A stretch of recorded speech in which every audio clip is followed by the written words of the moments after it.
Gundlakamma gate తీయడానికి లేక project పైన నీళ్లు పోయిన పరిస్థితి. ఈరోజు ఎక్కడ కూడా గేట్లు పనిచేయలేదు అనే కంప్లైంట్ లేదు. ఇంకొక పక్క అన్నమయ్య ప్రాజెక్ట్ కొట్టుకోబోయే పరిస్థితి,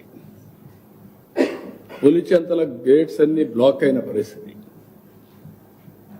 ప్రివెంటివ్ తీసుకున్నాం, మెయింటెనెన్స్ తీసుకున్నాం, క్యాచ్మెంట్ ఏరియా రెయిన్ఫాల్ తీసుకున్నాం, అసెస్ చేసాం well in advance, water release కూడా పర్ఫెక్ట్గా చేసి ఎక్కడా ఫ్లడ్ లేకుండా కాపాడుకుంటూ వచ్చాం. కాబట్టి 207 కోట్లు చిన్న చిన్నవి రిపేర్లు వచ్చాయి తప్ప ఎక్కడ రాలేదు.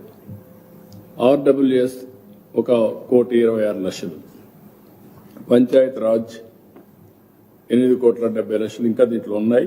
అవి కూడా ఎస్టిమేట్స్ తయారు చేయాల్సిన అవసరం ఉంది.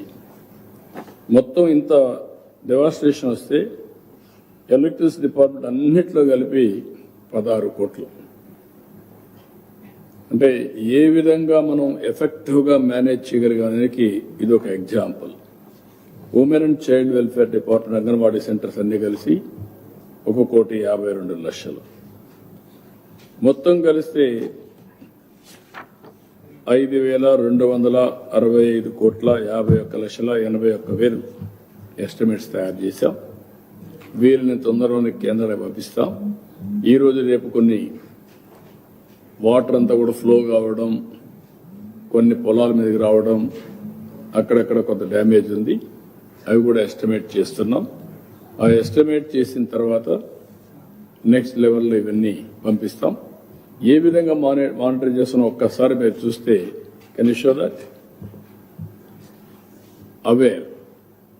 అవేర్లో ఏ విధంగా అన్ని కూడా క్యాప్చర్ చేస్తున్నాం, ఇంక్లూడింగ్ డ్రోన్ అన్ని కూడా వస్తాయి.